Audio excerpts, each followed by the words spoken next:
From the book of short stories written by Philip J. Bradbury, this is a fictional short story titled The Boat Takers, read by Philip J. Bradbury. It wasn't desperation that urged the men to take the boat. It was a simple knowing that there must be a better way, a better land, a better life. Desperation had been a transient companion to each of these men, and it had forced many a hasty action. But desperation never stays to the end. It is always there at the start. The first potato crop failure, the first non-payment by the butcher and the wool merchant, the first week without food, the first child to die, the first burglary, the first arrest. Then it finds another to befriend. After your family, farm and dignity have been taken by the English invaders and their lackeys, desperation quietly leaves, and acceptance and resignation come to sit heavily on rounded shoulders. The oppressor has taken everything, including that which produced the goodness, till all the goodness was gone. It was surely time to go. Within the being of resigned men, there may arise a spark to move their thoughts and actions to greater aspirations, to better and easier lives. No one knows how these sparks unite, and indeed, for many, they never do, and so a short and sad ending follows. For the spark holders, there is often a time of greater conflict and hardship, and many give up. For the few who don't give up, there is no certainty of anything. They walk the knife edge between belief and uncertainty, believing they are walking towards some kind of betterment, but wondering if and how they will achieve it. And so the theft of a boat is suggested, and it happens. No analysis, no pondering, no real discussion or preparation. It seems like a good idea, and it is done. A bag of food and clothes is packed, and the six gather at the water's edge on a moonless night. A particular boat is suggested, and none disagree. They simply push it into the water and quietly row from the shore. These empty-eyed men with frozen hearts and stealthy strides well knew the stories of the sinkings and drownings. They'd even seen one empty and broken boat returned, spat out by an ungrateful sea. But when your head's in the gutter, held down by a savage English boot, you've nothing to hope for but the whims of your silent, unforgiving God. Even hope in the most gutless God was more to be reached for than in their daily despair and starving kin. They well knew their wives and bands would suffer and wail when they learned their men had departed, but the men reasoned, if desperate and famished men can be said to reason, their illicit flight in the sodden night would bring unimagined riches and regular food in some unimaginable future. The families would eventually be grateful. They well knew the sodding English would not welcome them across the Irish Sea, but they'd heard stories of sufferless lives and the smiling faces. Unimaginable. Though their heads may be trampled yet again into the gutters, they'd at least be gutters lined with gold and promise. They only had to pass through the icy grip of this wild and wilful sea, bear whatever indignities the blasted English would toss at them, and keep hope alive in hearts that died at each morning's awakening.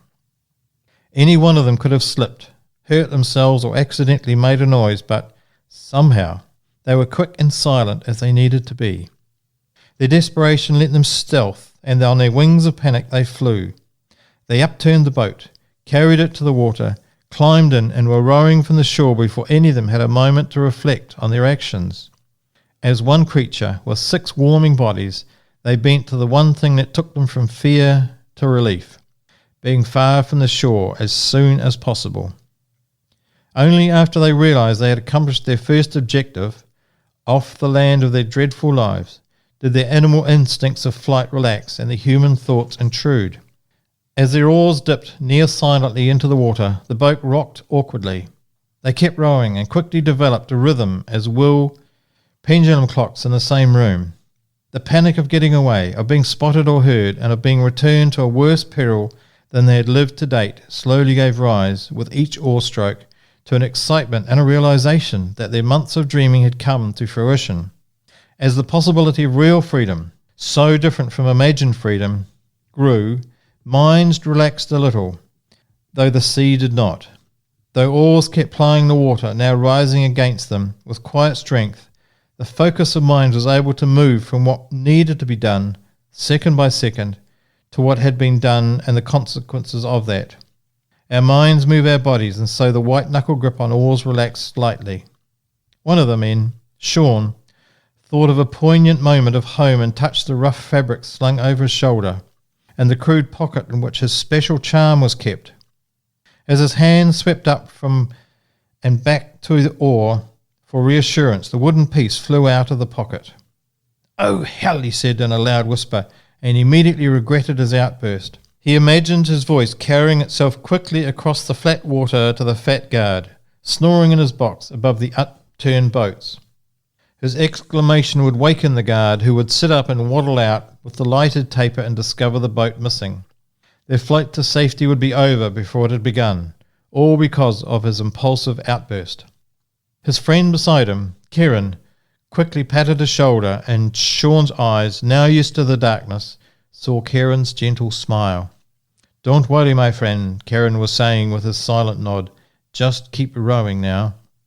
Slightly reassured, Sean focused his body more on keeping power and rhythm to his oar stroke. He could not, however, keep his mind off the possibility of his precious talisman falling into the water. It had taken him a long while to find such a piece of wood, and it had taken him longer to find a sharp stone enough to carve it, to hack really, if he was honest, a shape that pleased him. He had no idea why it was so important that he fashion his own keepsake.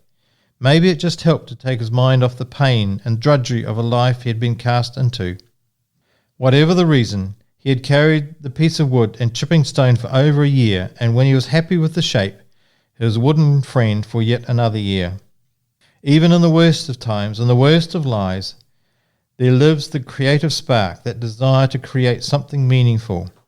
His spark had never gone out, and it may have been that which kept him going till now. God knows, there were so many people he knew who had not made it, while so many others he toiled with had died of starvation, disease and injuries. He had survived, hopeful day by hopeful day. And that hope, that dream of freedom, had got him to this, the rising of water as boat and oars coursed their way to his and his friends' freedom. Such fervent hope and imagination must eventually give rise to opportunities in line with that hope and imagination. And only the stoutest soul then says yes to the opportunity and does something about it. They all had, and they were happy. Though these 6 men were thin, weakened by starvation, they bore their pain with stoicism. Sean knew he had to give up on his beloved carved wood, and his muscles plied the oars while his mind floated in the turbulent sea, searching forlornly for what would never be found. They bent to the oars, the exertion warming them, and the now lashing sea chilling them. They took turns to rest, to eat a little, and then return to their labours, desperation and hope lending power to flagging muscles. Though without timepieces, they knew by the rising sun that their flight had been close to 15 hours. Kieran's call of the sight of land through the mist was dismissed as fancy. It was too much to hope for, but so much hoped for. All 6 oars relaxed as the men turned to see what Kieran had. They smiled and bent their heads, tears rising to bloodshot eyes. "So close!" "Come on, lads," commanded Sean, knowing he must not allow them to fall at the last ditch. "Our future's in sight. Let's collect on it." They nodded as one creature and dug into the water as never before. The rugged craft rose to the call and soared into and over the welcoming waves. Surfing in, they beached on a pebble shore, leapt from the boat and caressed the stones. The stones were no different from Irish ones, and looking up, Sean saw that the grey English sky was identical to the grey Irish one. He wondered if the flight and pain had been worth it. Then his eye spied a branch as it was flung to the pebbles. No, not a branch. It was carved by more than nature's buffeting. It was carved by man. He rose and stumbled back to the water's edge to pick up his sacred, lost talisman. What could a man do but hug it to his heart and believe, beyond the evidence before him, that life was now on the turn? A sufferless life and smiling faces were his to claim, at last. That was a short story titled The Boat Takers, written and read by Philip J. Bradbury.